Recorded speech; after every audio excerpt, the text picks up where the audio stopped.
Hello everyone, welcome back to another episode of r/Malicious Compliance. In today's episode, HOA tried to punish us, told us to stop them if we caned malicious compliance, cost them 16% of the annual HOA income, and the cameras are still installed today. You are only allowed new boots every 6 months. Hire me as an independent contractor to save out on not paying benefits. Fine, I will act like one. Before we get started, make sure to subscribe so you will never miss a video. So let's get started.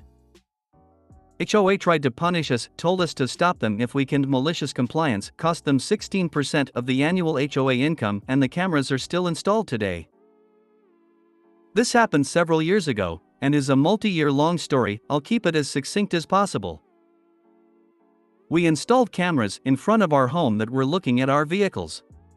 Part of the camera angles did overlook parts of 2 neighbors' properties, one backyard and one side yard. The cameras were battery operated and had a function where you could gray out areas that you didn't want to film. When motion occurred in the grayed out areas, the cameras would not be activated to film. The neighbors' entire properties and several bushes on our property were grayed out. We did this when installing them. One of the neighbors was a friend and had no issues with this whatsoever. We showed her the camera angle and she said she didn't care whether or not we grayed out that area. We still left it grayed out over battery life concerns. The other neighbor's name was Karen, not really, but we all know why I chose that name. Karen was on the HOA board and, as you can imagine, we didn't get along with Karen or the HOA board. We told Karen about the camera and showed her the grayed out areas at the same time that we told our friendly neighbor about it. It was simply an FYI conversation. We are not on friendly terms, not an asking permission conversation. She told us to take the cameras down immediately or we would regret it. About a week after we hung the camera up, we got a notice from our HOA that we were violating the bylaws. The bylaw in question? A nuisance to your neighbor's bylaw. There wasn't a specific bylaw preventing placement of cameras, so this is all they could find to try to punish us. We responded with a letter detailing how we were not violating any bylaws or laws in general and asked them to cease and desist. We all know how these stories go though. They did not cease. And they did not desist. Their first response? The HOA has the right to enforce these bylaws. Try to stop us if you think you can. These types of responses were, unfortunately, quite common from this board. We entered this battle with one goal in mind: to cost them as much money and time as possible. The HOA hired a lawyer specifically to fight us. To my knowledge, this has not happened to any other residents. In the following 4 months, we ended up costing the HOA over $4,000 in lawyers' fees fighting this battle.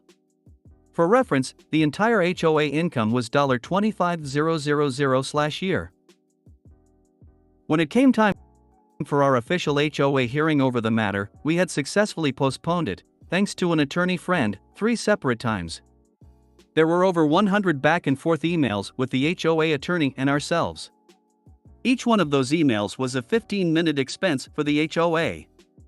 And I was happy to follow up a follow-up question with another follow-up question if it meant the HOA attorney was going to keep billing them. Did I say follow up enough times?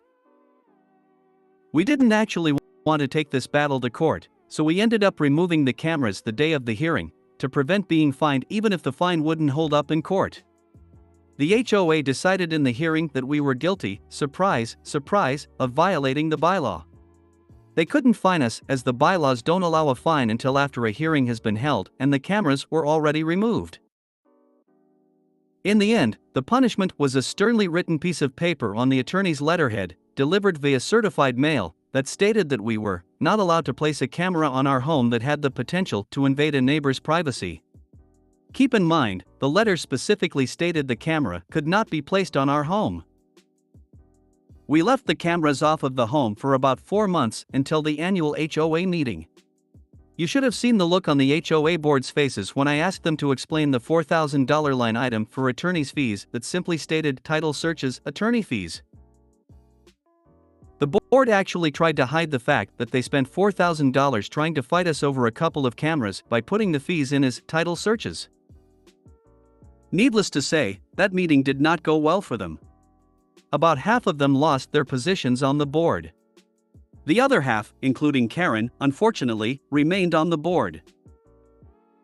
About a week after the annual meeting, we installed new cameras facing the same direction as the prior cameras, only this time, we installed a post in the ground and mounted the cameras to that post.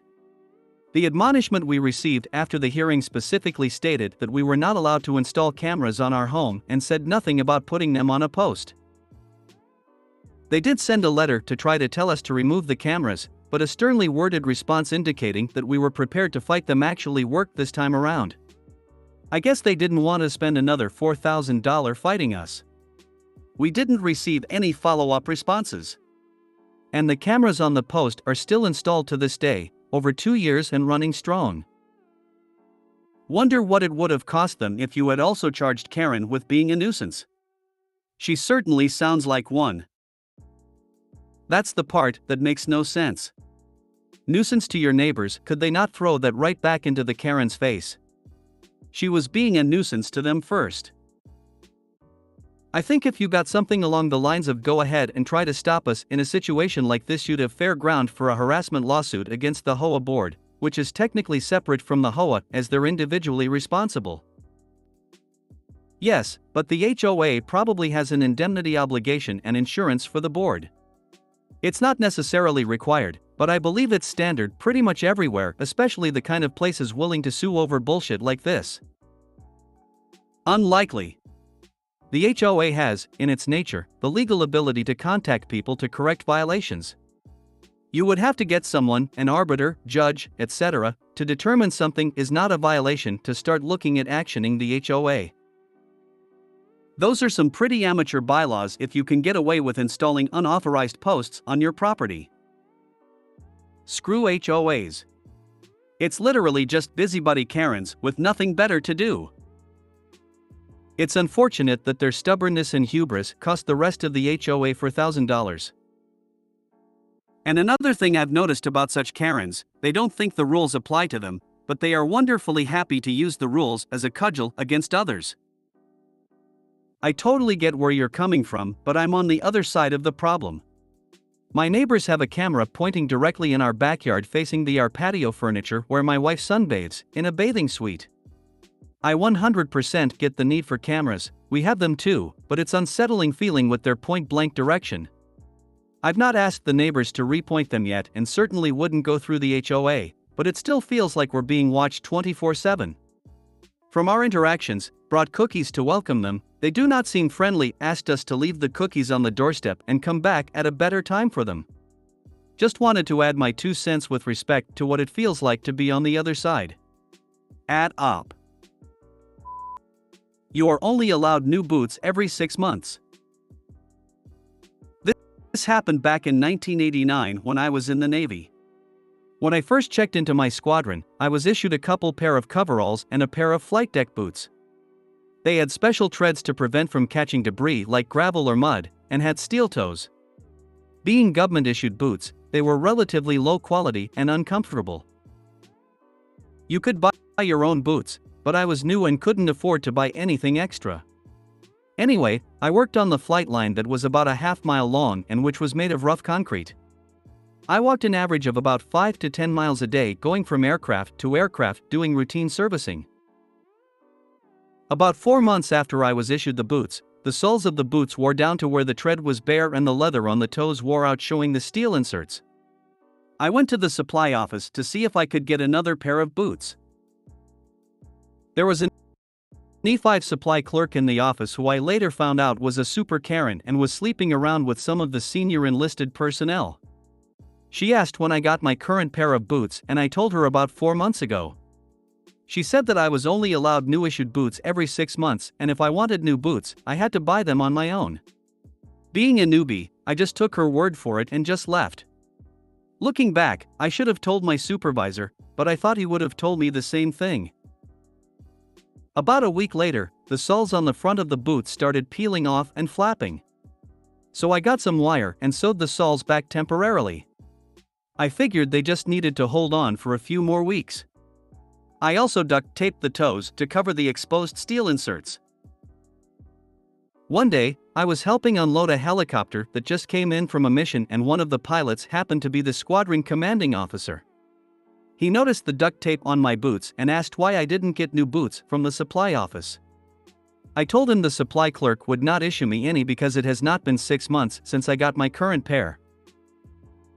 He had a disgusted look on his face and told me to come with him.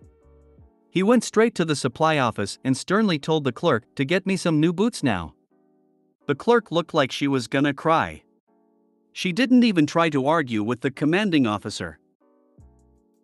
After she gave me the boots, the CO dismissed me and told me to close the door when I left.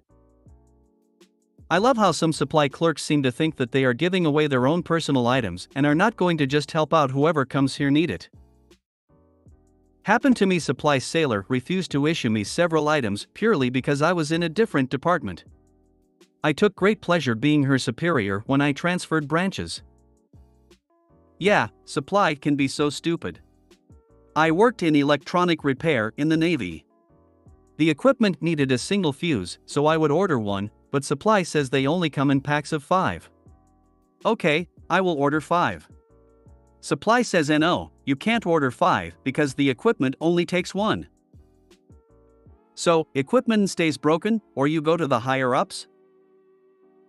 I worked at a government hospital where we were issued 3 sets of basic scrubs, shirt, pants, and jacket. I heard the person issuing them was a very difficult hard ass and would not give you more unless you returned the previously issued ones. Being new, I didn't know what size to ask for, so she had me try on the pants. They were about 12 inches too long.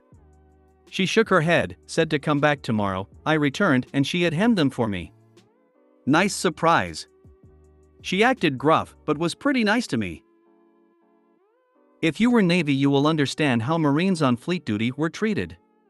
Like we were untrained dogs that would pee on the carpet. Some of that is deserved. I once, as an E3, got told by my captain he couldn't find our gunny to draw supplies from a petty officer in supply. I got sent to 6 different clerks, all asking for different paperwork. I went to my gunnery sergeant empty-handed and frustrated. He took me back to our captain so I could explain why all I had was paperwork and no supplies. I got yelled at, then I got told to come with us and we'll get this sorted. The hell that rained down on that supply office when those 2 walked in the door? I'm pretty sure someone peed themselves. The best bit from supply is, no, you cannot have the last split/cotter pin. Someone may need it. But LAC, I need this -151 to fix the MLG door rod. I was in Germany in the mid-70s, tank unit. Coke's machine gun barrel got caught in the turret and bent, so I took it to the supply E6. He looked at it and said, make it disappear, too much paperwork. He was a cool guy. Hire me as an independent contractor to save out on not paying benefits. Fine, I will act like one. I live in a place where the job market leaves a lot to be desired. I once got a job where the employer was sham contracting me, meaning that he was unlawfully hiring me as a contractor when I was actually an employee. This meant that he could save out on not paying benefits. This was a very specialized industry where finding a suitable replacement could take weeks. If someone was hired legally as an employee, then the employee would have to provide 2 months' notice. Now, an independent contractor can set their own hours and quit whenever, correct? So I texted my boss, "Hi boss, as an independent contractor I will be leaving by the end of next week due to some personal reasons. Thank you." Word came out that it took them 25 days to find a suitable replacement, and that I had costed them a few $1,000 in lost productivity. I was once told by an employer that I had better think very hard on whether or not I was a good fit for my job and that we would talk at the end of the shift. It was clearly intimidation. So I thought about it, and when I walked into my boss's office I told them that I did think long and hard on it and that they were right. I wasn't a good fit and that I was not returning tomorrow. The look on their face was priceless. Don't lean too hard on a minimum wage employee. You just might fall on your face. Hell, I would even remove the minimum wage part. If you're gonna treat someone like shit, be ready for shit to happen. This reminds me of that older post with Caleb, the legend himself. You could have done this too and just been like, nah dude, I was asleep. Should have waited for your last day, then sent the following. Remember all the times you told me that I, as a contractor, could be fired at a moment's notice? Well, I quit, effective as of 5 p.m. today. I remind you that most people that quit aren't dissatisfied with the job, but with the boss. Now please continue enjoying your little power trip while it lasts. With CC to HR, your entire department, and everybody up the chain. If this happened in the US and you'd like to bring the weight of the IRS down upon them, this IRS form should do the trick. If you made it to the end of the video, thanks for watching. Don't forget to like, subscribe and share, and we will see you in the next video.